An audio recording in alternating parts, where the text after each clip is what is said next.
Hey guys, this is me Ayusashi and आज मैं लेकर आया हूँ सोलो लेवलिंग सीजन 1 पर एक रिकैप वीडियो जहाँ पे मैं सोलो लेवलिंग सीजन 1 के सारे एपिसोड्स को एक्सप्लेन करने वाला हूँ एक एक करके। एंड इसमें मतलब टोटल 12 एपिसोड्स हैं तो वीडियो ज़्यादा बड़ी नहीं होगी, मैं उम्मीद करता हूँ ये। और वैसे भी रिकैप वीडियो है और हाँ, मैं इस वीडियो में इस एनिमे को रेटिंग वगैरह नहीं देने वाला हूँ, ना ही तो अपना ओपिनियन सुनाने वाला हूँ ये एनिमे अच्छा है खराब है इस पर बात करने ही नहीं वाला। सिर्फ 12 एपिसोड्स है, उनको रिवाइंड करूँगा और फिर अपना मुँह उठा के चला जाऊँगा। और इस वीडियो में भाई कोई भी स्पॉइलर तो है नहीं, एक्चुअली स्पॉइलर में थोड़ा सा वीडियो है, तो आगे बढ़ने से पहले भाई आप 2 बार नहीं लेकिन एक बार तो ज़रूर सोच ही लेना। So without wasting any time let's start the video. Anime base setup.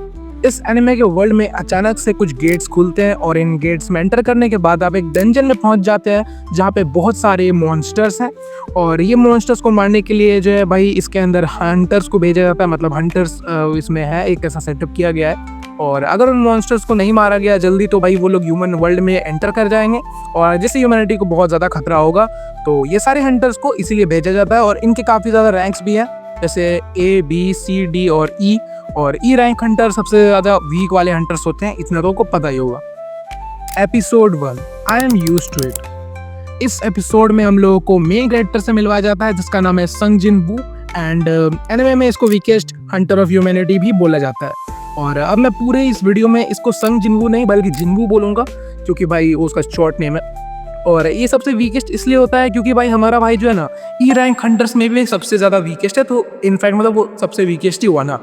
और आगे एपिसोड में हम लोग को बताया जाता है कि जिनवू इसलिए हंटर बना था ताकि वो थोड़े पैसे जमा करके अपनी मदर का इलाज करवा सके और अपनी बहन की भी पढ़ाई में फाइनेंशियली मदद कर सके। और इस एपिसोड में आगे ह्यूमन वर्ल्ड में एक डंजन का गेट खुलता है जिसके अंदर जिनवू भी एंटर करता है, उसके साथ बाकी लोग भी एंटर करते हैं। और एंटर करने के बाद हम देखते हैं कि जिनवू बहुत ज़्यादा वीक पड़ रहा था, इवन बहुत लो रैंक मॉन्स्टर्स से भी लड़ने में, तो भाई जो हाईलाइट करता है कि भाई वो कितना हेल्पलेस है। ठीक है। Episode 2 if I had one more chance. Episode में दिखाया जाता है कि सारे हंटर्स ने इन डंजन के सारे मॉन्स्टर्स को डिफीट कर दिया है, बट सारे हंटर्स देखते हैं कि इसी डंजन में एक और पैथ ओपन होता है और इस डंजन में भाई एक और डंजन निकल के आता है, जो कि मतलब यार ये जो डंजन है वो डबल डंजन था क्योंकि एक डंजन एंड करने के बाद उसके साथ एक और डंजन कनेक्टेड है। अब बातचीत चलती है कि भाई इसके अंदर एंटर करना चाहिए या फिर नहीं करना चाहिए। एट दी एंड ये हंटर्स ज़्यादा लूट मिलने के लालच में अंदर चले जाते हैं। हालांकि हमारा मेन कैरेक्टर जिनवू भाई इससे मतलब एग्री नहीं था और फिर भी उसको जाना ही पड़ता है क्योंकि भाई वोटिंग हुई थी और ज़्यादातर मतलब हाँ में आई थी। तो अब मैं बता दूं कि हंटर्स मॉन्स्टर्स को डिफीट करते हैं तो उससे बहुत ज़्यादा लूट मिलती है, उसी के लालच में लोग अंदर गए थे। अब इस दूसरे डंजन के अंदर बहुत सारे पत्थर के स्टैचूज बने हुए थे और बीच में एक बहुत बड़ा स्टैचू था और इस डंजन के गेट पर कुछ रूल्स लिखे हुए थे जैसे कि घुटने टेको और भगवान के प्रति अपना समर्पण दिखाओ, और ये हंटर्स उसको इग्नोर करते हैं और आगे बढ़ते हैं। Episode 3 it is like a game. अब क्योंकि ये लोग इस डंजन के रूल्स को फॉलो नहीं करते हैं इसके वजह से ये डंजन में छिपे हुए ट्रैप्स एक्टिवेट हो जाते हैं। डंजन के सारे स्टैचू जिंदा हो जाते हैं और सारे हंटर्स को बुरी तरह से कुचल के मारना शुरू कर देते हैं। अब जिनवू को समझ में आ जाता है कि उन्होंने रूल्स फॉलो नहीं किए थे और इसीलिए अब उनके साथ ऐसा हो रहा है। इसीलिए जिनवू घुटने टेकता है और भगवान से माफ़ी मांगता है। बाकी हंटर्स भी ऐसा ही करते हैं लेकिन अब उन्होंने ये रूल्स फॉलो करने में काफ़ी देर कर दी थी। Episode 4 I have got to get stronger. अब क्योंकि सारे हंटर्स ने भाई रूल्स फॉलो कर लिए थे तो अब सब लोग सेफ थे, लेकिन उन्होंने काफ़ी देर करी थी जिस वजह से बहुत सारे हंटर्स साथी उनके भाई पहले ही मारे गए थे। अब बस एक दिक्कत थी और वो थी भाई वो जायंट स्टैचू जो बीच में था, क्योंकि भाई वो अभी भी जिंदा था और उनके पीछे पड़ा हुआ था। अब जिनवू डिसाइड करता है कि वो खुद को सैक्रिफाइस कर देगा और सबकी जान बचा लेगा। फिर जिनवू जो है भाई मरने के लिए तैयार हो जाता है, पर तो अभी अचानक जिनवू के सामने एक इंटरफेस आ जाता है जिसमें लिखा था do you want to be a player, और जिनवू इसका आंसर हाँ में देता है। और जैसे ही वो ऐसा करता है ये पूरा डंजन अचानक से गायब हो जाता है और सब लोग भाई बाहर आ जाते हैं। Episode 5 a pretty good deal.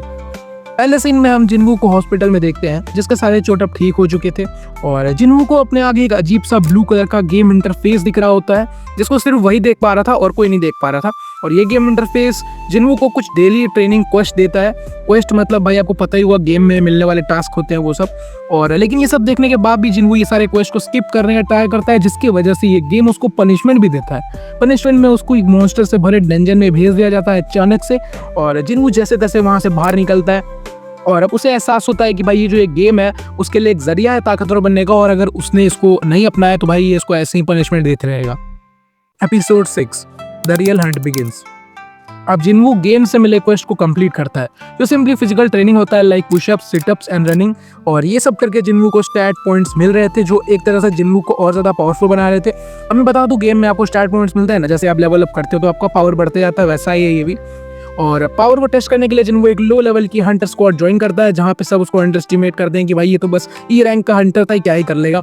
अब ये स्क्वाड एक डंजन में जाती है और जिन्वू अपने न्यू पावर्स का यूज़ करते हुए काफ़ी अच्छा कर रहा था परफॉर्म। और अब जिन्वू को भाई अपने पावर का अंदाज़ा होता है, उसको रियलाइज़ होता है कि अब वो वीकेस्ट हंटर नहीं रहा। जब वो इस डंजन को कंप्लीट करके बाहर आता है तो ये गेम उसको एक की देता है, मिस्टीरियस की मतलब चाबी। Episode 7, let's see how far I can go. इस सिस्टम का यूज़ करके जिन्वू फाइनली ई रैंक हंटर से थोड़ा ऊपर आ जाता है भाई। और ये सिस्टम जिन्वू को भाई एक हिडन डंजन दिखाता है, जिसके अंदर जाने के लिए जिन्वू उस चाबी का इस्तेमाल करता है जो उसने पिछले एपिसोड में हासिल किया था। इस डंजन में मतलब इस जो है भाई डंजन में जो है भाई पहले से तो ज़्यादा स्ट्रॉन्ग मॉन्स्टर्स थे, मतलब थोड़ा हार्ड डंजन था, लेकिन फिर भी जिन्वू अपनी पावर्स का यूज़ करके उनको हरा ही देता है। जिन्वू बैटल्स में सिस्टम के द्वारा प्रोवाइड किए गए पावर अप्स एंड आइटम्स का यूज़ करता है, जैसा आपको गेम्स में यूजुअली देखने को मिलता है। ये सिस्टम भाई जिन्वू को काफ़ी कुछ देता है, लाइक पोशंस, अदर आइटम्स भाई अलग अलग होते हैं ना भाई पावर अप्स के लिए, एंड पावर्स लाइक भाई एनहांस स्पीड और भाई स्ट्रेंथ, वही सब। और जिन्वू को एहसास होता है कि इस डंजन में अभी भी एक मॉन्स्टर बचा था, जो था बॉस मॉन्स्टर, और जिन्वू बिना रुके उसे भी हराने के लिए आगे बढ़ता है। और यहाँ ये एपिसोड खत्म हो जाता है।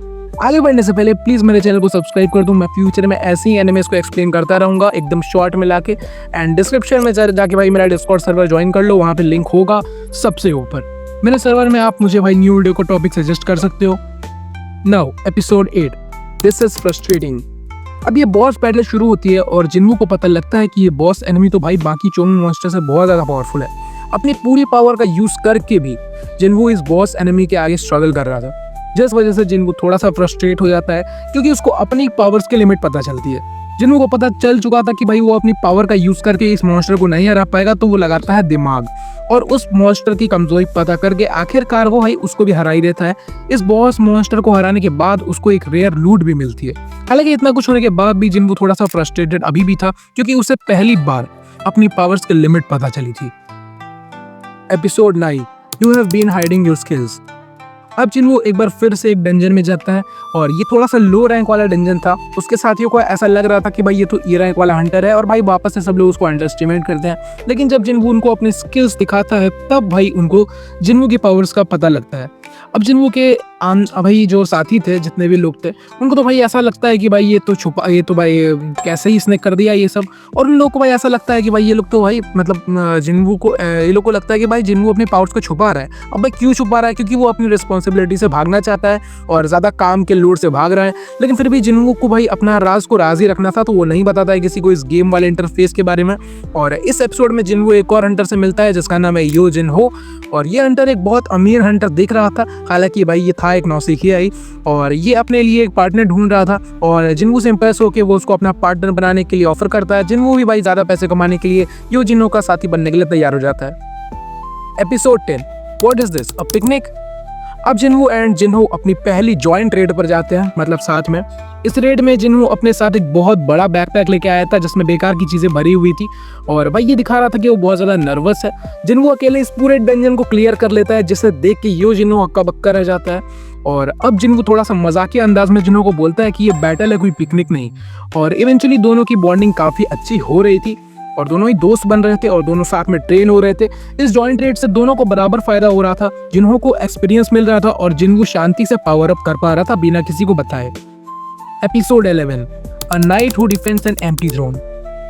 इस एपिसोड में जिन्वू एक मिस्टीरियस डंजन में एंट्री लेता है, और ये डंजन बहुत ज़्यादा सुनसान था, जो कि भाई इसको और ज़्यादा मिस्टीरियस बना रहा था।